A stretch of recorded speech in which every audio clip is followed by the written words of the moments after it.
The following is distributed by the Berean Call.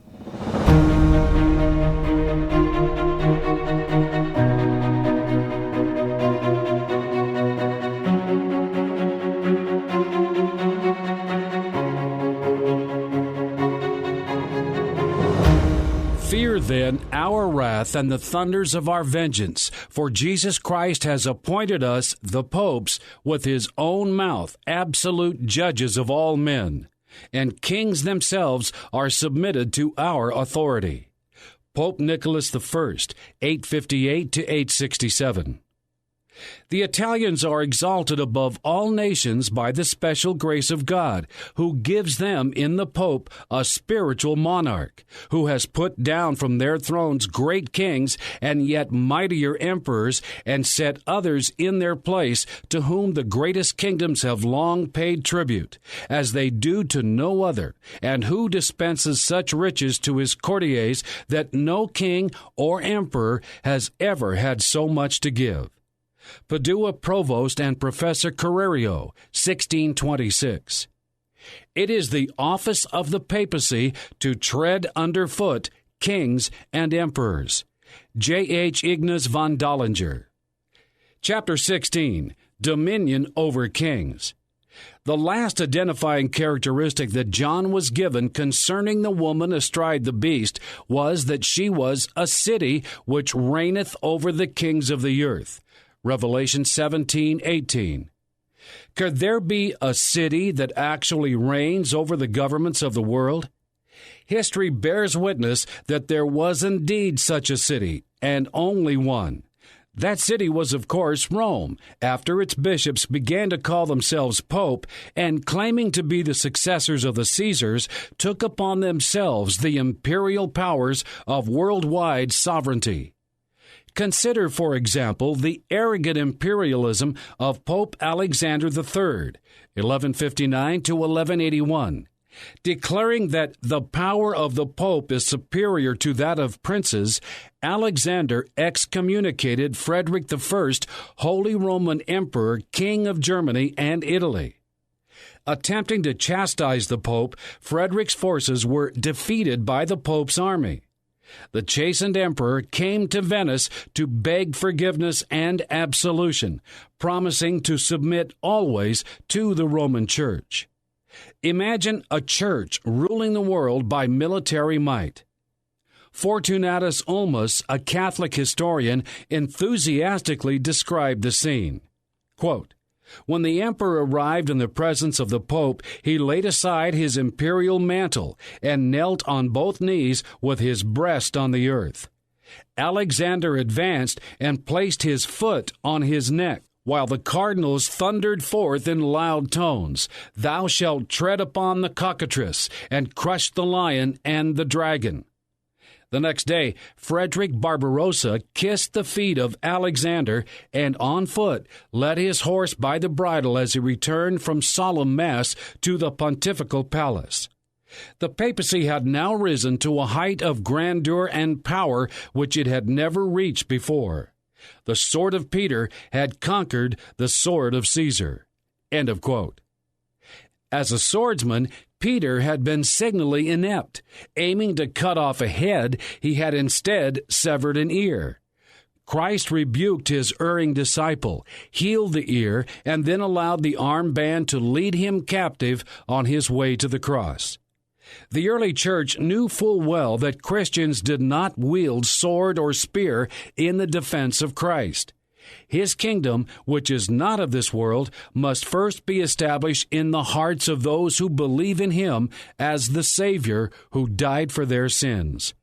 These true disciples follow in his path of rejection, suffering, and death. How then did those who call themselves vicars of Christ reach such a worldly pinnacle whereby they could command emperors, defeat their armies with the sword, and place a foot upon the neck of a vanquished sovereign? The path to earthly glory. Some years after Constantine had moved the imperial headquarters to the east, the Roman Empire in the west broke up. The vacuum created by the absence of a central authority in Rome was filled by the Church, the only Roman institution capable of doing so. The Church played the major role in education and charity. Gradually, however, the popes took over the civil government of Rome and its surroundings, and then, by fraud, as we have seen, they added the large territories of the papal states to their domain. As their ambitions grew, the new Roman pontiffs took upon themselves the titles and much of the flavor and function of emperor. The popes, some of whom were exceptionally capable military leaders, had armies and navies at their command to extend and to hold their territories. They wielded, however, a greater power than the force of arms. The keys of heaven were theirs. Temporal rulers were compelled, no matter how unwillingly, to bow the knee to the popes. Only the heretics, true Christians, doubted that the Church determined who entered heaven and could bar its gate to any who opposed her. The most powerful civil rulers trembled when threatened with excommunication, for it was almost universally believed that outside the Church there was no salvation. Historian Walter James writes, quote, "The papacy controlled the gateway to heavens, which all the faithful, including their rulers, hoped earnestly to enter.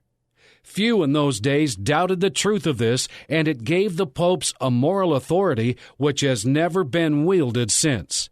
End of quote. The fraudulent donation of Constantine mentioned earlier was followed by a veritable library of forged documents. It was these false decretals that traced papal authority back to the early bishops of Rome and through them to Peter. Even Thomas Aquinas, the Roman Church's greatest theologian, was deceived by these fraudulent assertions into believing that there is no difference between Christ and the Pope. So blinded was Aquinas by the pomp and power of the popes that he made the fathers say that, in fact, the rulers of the world obey the Pope as though he were Christ. On the contrary, Christ had nothing to do with the rulers of this world, and far from obeying him, the princes of this world crucified the Lord of glory. 1 Corinthians 2:8. Yet the Catholic heresy stuck and became the central principle of the popes in fulfilling John's vision by literally ruling over the kings of the earth. Papal dominion over England and Ireland. During the Middle Ages, the awesome power which the popes wielded over the kings of the earth continued to grow. Gregory VI, 1045 to 1046, had declared that the Pope commanded blind obedience to his every word, even from sovereigns. Alexander II, 1061 to 1073, with the council of the great Hildebrand, later Gregory VII, issued a decree declaring Harold, the lawful king of England, a usurper and excommunicated his followers. The Pope decreed that William, Duke of Normandy, was the lawful claimant to the English crown. With the Pope's blessing, William the Conqueror killed Harold in battle, took England, and was crowned in London on Christmas Day, 1066. William accepted the crown in the name of the Holy See of Rome. It was another triumph for the papacy and greatly increased Roman Catholic influence in England. Freeman, in the Norman Conquest, elaborates on the arrangement. Quote, "William was authorized by the Pope to go forth as an avenger of heaven. He was required to teach the English people due obedience to Christ's vicar, and what the papacy never forgets, to secure a more punctual payment of the temporal dues of his apostle." End of quote. In 1155, Pope Adrian IV gave the crown of Ireland to the King of England. Thus, by his authority as Christ's vicar, he subjugated Ireland to English rule and consigned Ireland's peaceful and Christian people to the merciless cruelties of Henry II upon the ground that it was a portion of the patrimony of St. Peter and of the Holy Roman Church. Subsequent popes affirmed this decree. So long as England remained Catholic, the arrangement was tolerable. But when England turned Protestant, its continued control of Catholic Ireland and Protestant persecution of Catholics planted the seeds of a problem that continues to this day. While Catholic Ireland has many legitimate grievances too complex to relate here, she needs to remember that it was, after all, the Roman Catholic popes who gave Ireland to England in the first place. In fact, the popes were to blame for many of England's trials and tribulations as well. The Roman pontiffs treated its kings as their vassals, and its people as having no rights of any value whatsoever when they came in conflict with the demands of the papacy. The Catholic clergy, as the Pope's emissaries, ran England, disregarding the laws of the land as though the popes were the sovereigns of the country. Civil courts had no jurisdiction over priests. Thompson elaborates, quote, "It would be impossible to enumerate the outrages and enormities practiced in England during this gloomy period by kings and popes, who considered the assertion of any single popular right as a crime which God had appointed them to punish. More than 100 murders were committed by ecclesiastics during the reign of Henry II, in which the parties were not even punished. The clergy had absolute power over their own body, and no appeal was allowed from their decisions. A layman forfeited his life by the crime of murder, but an ecclesiastic went unpunished.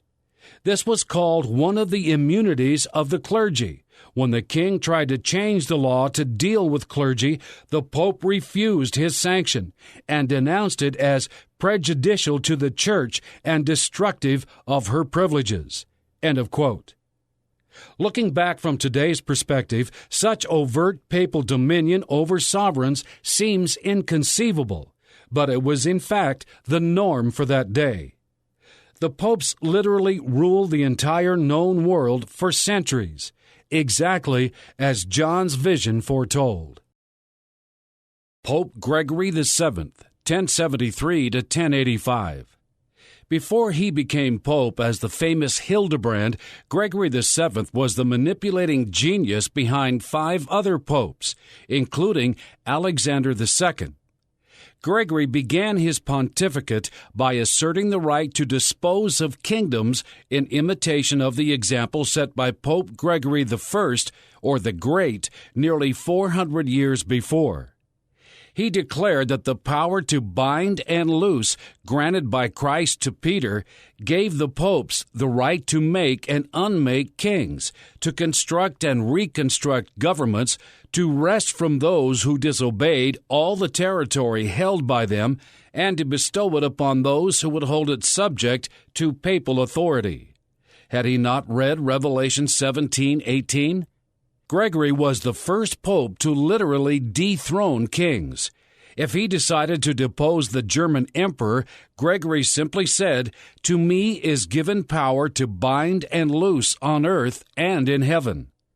If he set his heart upon some property that belonged to others, Gregory simply declared, as he had at his Roman Synod of 1080, "We desire to show the world that we can give or take away at our will kingdoms, duchies, earldoms, in a word, the possessions of all men, for we can bind and loose."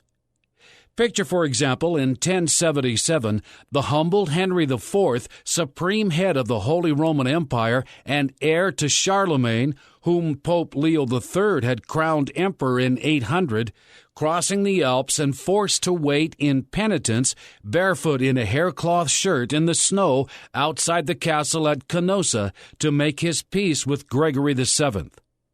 Claiming to be King of Kings, Gregory, because of a quarrel with Henry, had declared on the part of God Omnipotent, "I forbid Henry to govern the kingdoms of Italy and Germany.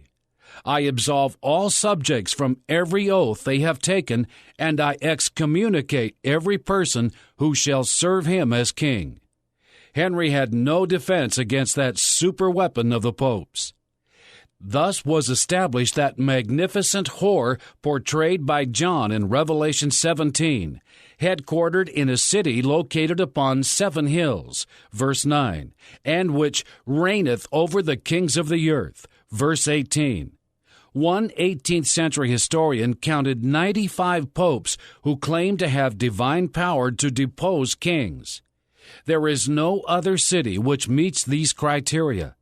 John's vision had been remarkably accurate. The bloodiest pontiff.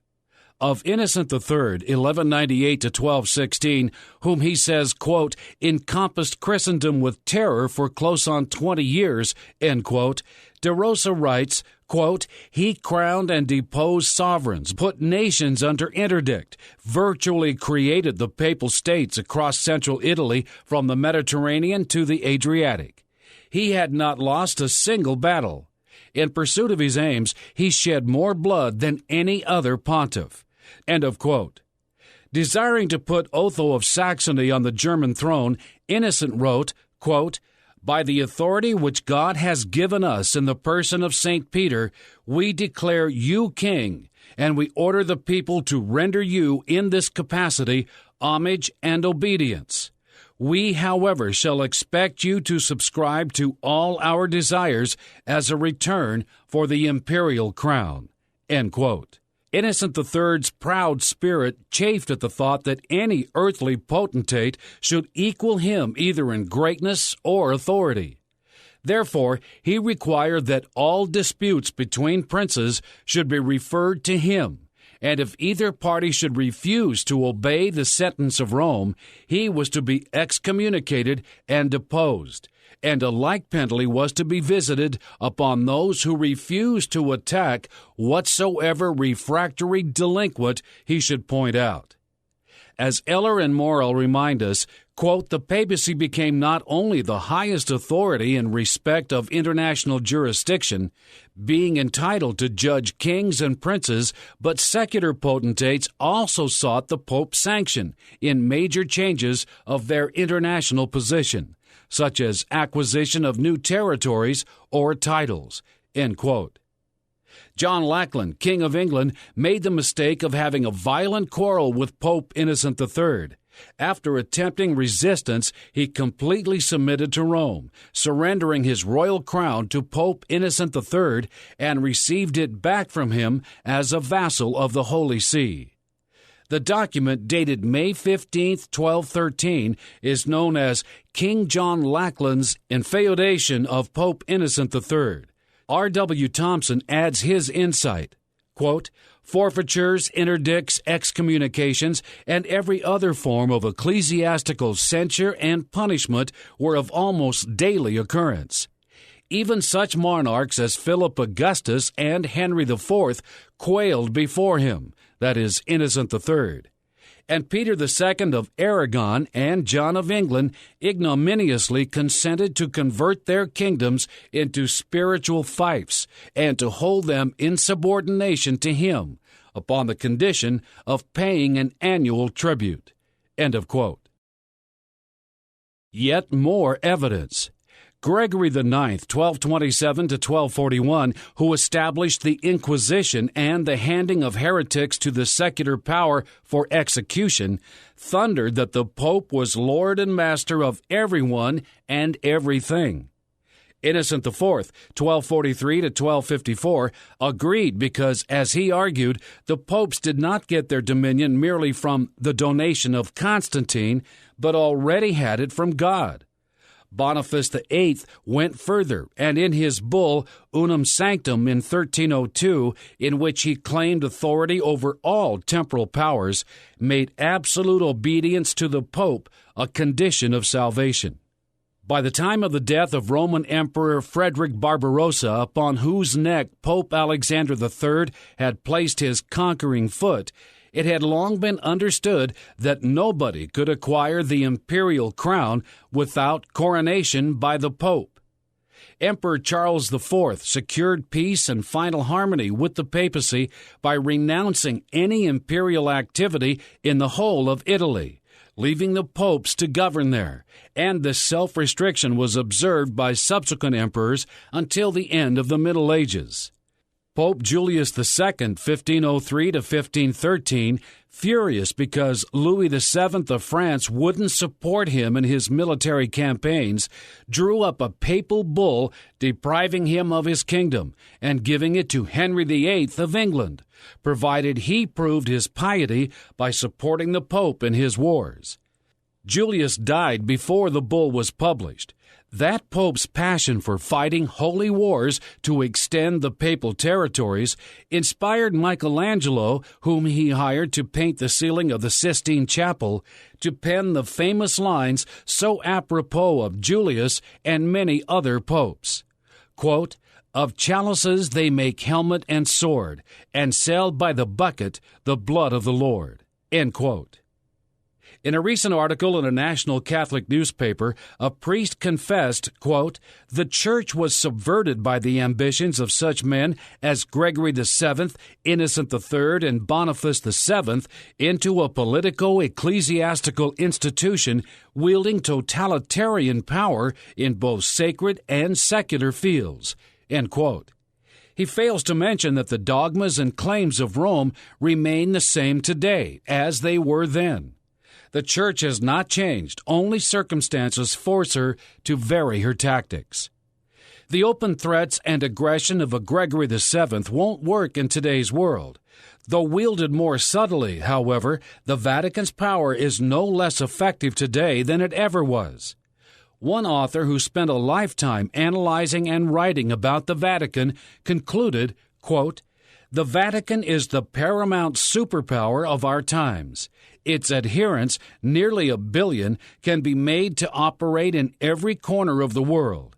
Hence the importance for every government of having the Pope as a partner in the pursuance of any given world policy.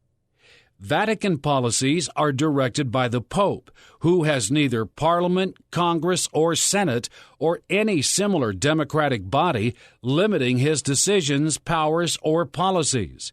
He is an absolute autocratic ruler in the fullest meaning of that word." End of quote. A golden cup in her hand. Kings dwell in palaces, are waited upon by servants, and because of their absolute authority over their subjects, accumulate great wealth. It would therefore be expected that a city which reigns over the kings of the earth would be the wealthiest of all. Such is the case with the woman astride the beast. That fact is purely signified by the gold and precious stones and pearls with which she is adorned, as well as by the golden cup in her hand. Revelation 17:4. That the golden cup is full of abominations and filthiness indicates that her wealth has been acquired through abominable means. Cardinal Baronius, though a defender of the papacy, confessed that in St. Peter's chair have sat monsters, quote, "filled with fleshly lusts and cunning in all forms of wickedness, having prostituted the chair of St. Peter for their minions and paramours." End of quote.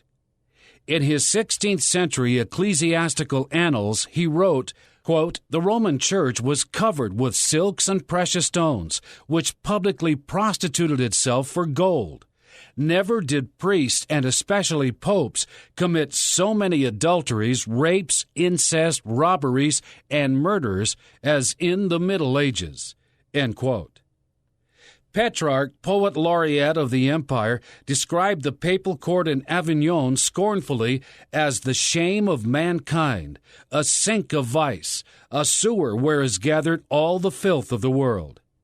There God is held in contempt, money alone is worshipped, and the laws of God and man are trampled underfoot. Everything there breathes a lie, the air, the earth, the houses, and above all, the bedrooms. Referring to Avignon as the Babylon of the West, Petrarch declared, quote, Here reign the successors of the poor fishermen of Galilee, loaded with gold and clad in purple, boasting of the spoils of princes and nations. Instead of holy solitude, we find a criminal host. Instead of soberness, licentious banquets. Instead of the bare feet of the apostles, horses decked in gold and fed on gold, soon to be shod with gold if the Lord does not check this slavish luxury." End of quote. Of Rome's wealth in the Middle Ages, De Rosa says, quote, "The cardinals had huge palaces with countless servants. One papal aide reported that he never went to see a cardinal without finding him counting his gold coins. The curia was made up of men who had bought office and were desperate to recoup their enormous outlay. For every benefice of see, abbey, and parish, for every indulgence, there was a set fee. The pallium, the 2-inch wide woolen band with crosses embroidered on it, paid for by every bishop, brought in hundreds of millions of gold florins to the papal coffers. The Council of Basel in 1432 was to call it the most usurious contrivance ever invented. De Rosa continues, "Dispensations were another source of papal revenue. Extremely severe, even impossible laws were passed so that the curia could grow rich by selling dispensations, such as from fasting during Lent. Marriage in particular was a rich source of income. Consanguinity was alleged to hold between couples who had never dreamed they were related. Dispensations from consanguinity in order to marry amounted to 1,000,000 gold florins a year." End of quote. An eyewitness account from Spain. D. Antonio Gavin, author of A Master Key to Popery, was born and educated in Spain at the end of the 1600s. As a Roman Catholic priest, he had become thoroughly disillusioned by the evil in which he found himself entangled. Fleeing the Spanish Inquisition disguised in an army officer's uniform, Gavin made his way to safety in England. His book gives a clear picture of Roman Catholicism in his day and has much to say about her incredible wealth and the part it played in the practice of Rome's paganized Christianity. Quote, "In the Cathedral of St. Salvatore in Zaragoza, there are 10,000 ounces of silver in plate, part of it gilt, to adorn the 2 corners of the altar on great festivals, and an abundance of rich ornaments for priests of inexpressible value. 84 chalices, 20 of pure gold, and 64 of silver gilt on the inside of the cup, and the rich chalice which only the archbishop makes use of in his pontifical dress. All these things are but trifles in comparison with the great custodia they make use of to carry the great host through the streets on the festival of Corpus Christi. Solid gold set with diamonds, emeralds, and other precious stones. It is 500-pound weight. Several goldsmiths have endeavored to value this piece, but nobody could set a certain sum on it." End of quote. The most famous church in Zaragoza is called Our Lady of the Pillar because of an alleged appearance of the Virgin there. Gavin describes the crown on the image of the Virgin. Quote, 25 pounds weight, set all over with large diamonds so that nobody can see any gold in it, and everybody thinks it is all made of diamonds. Besides this rich one, she has 6 crowns more of pure gold, set with rich diamonds and emeralds. He goes on to say, the roses of diamonds and other precious stones she has to adorn her mantle are innumerable. For though she, the image of the Virgin, is dressed every day in the color of the church's festival, and never useth twice in a year the same mantle, which is of the best stuff embroidered with gold, she has new roses of precious stones every day for 3 years together. She has 365 necklaces of pearls and diamonds, and 6 chains of gold set with diamonds, which are put on her mantle on the great festivals of Christ." End quote. A visitor to Zaragoza today may enter the treasure room to see some of the wealth.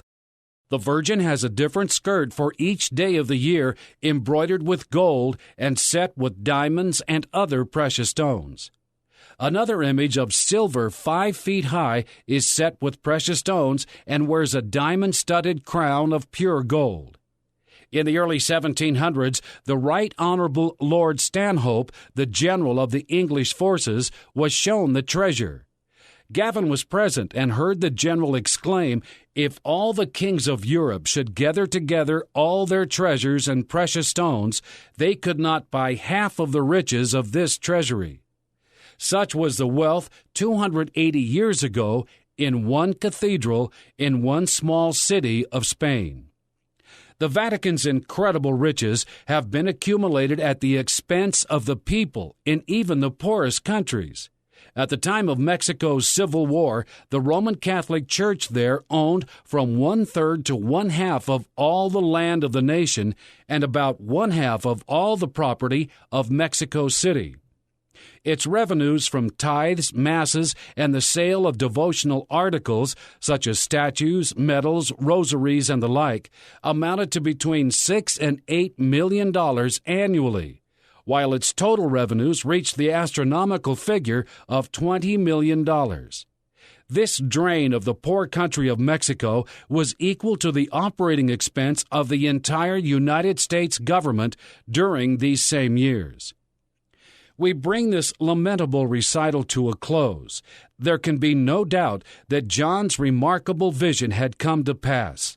A city on 7 hills, sated with wealth, which claimed a special relationship to God and Christ, literally ruled over the kings of the earth. As with the other identifying criteria John provides, there is only one city in history, and only one today, which passes this test. Peter de Rosa reminds us of what must have shocked John. Quote, Jesus renounced possessions. He constantly taught, "Go, sell all thou hast, and give to the poor. Then come and follow me." He preached doom to the rich and powerful. Christ Vicar lives surrounded by treasures, some of pagan origin. Any suggestion that the Pope should sell all he has and give to the poor is greeted with derision as impractical. The rich young man in the Gospel reacted in the same way. Throughout his life, Jesus lived simply. He died naked, offering the sacrifice of his life on the cross. When the Pope renews that sacrifice at Pontifical High Mass, no greater contrast could be imagined. Without any sense of irony, Christ Vicar is clad in gold and the costliest of silks. The Pope has a dozen glorious titles, including state sovereign. The Pope's aides also have titles, somewhat unexpected in the light of the Sermon on the Mount: Excellency, Eminence, Your Grace, My Lord, Illustrious One, Most Reverend, and so on. Peter, always penniless, would be intrigued to know that according to Canon 1518, his successor is the supreme administrator and manager of all church properties. Also, that the Vatican has its own bank. End of quote. The Vatican has gathered its incalculable fortune through the most abominable means, selling bogus tickets to heaven. Nino Lobello, former Rome correspondent for Business Week, calls the Vatican the tycoon on the Tiber because of its incredible wealth and worldwide enterprises. His research indicates that it owns fully 1/3 of Rome's real estate and is probably the largest holder of stocks and bonds in the world, to say nothing of its ownership of industries from electronics and plastics to airlines and chemical and engineering firms. In his September 1993 trip to the Baltic countries, the Pope was an unusually stern critic of unbridled capitalism. In a speech that hinted of more to come, the Pope said capitalistic ideology was responsible for grave social injustices, and that Marxism's kernel of truth lay in seeing capitalism's faults. One marvels at the hypocrisy of such statements coming from the head of a church which is the biggest capitalist in the world. Lobello suggests that the Church shed its mantle of piety, then at last the Vatican will expose the full extent of its financial interest. The woman riding the beast has used her wealth and power to subdue kings and kingdoms, and to slaughter millions who, though they were subject to civil authority, could not accept her heresies. To this day, that gold cup overflows with the blood of those who for conscience sake were martyred for their faith.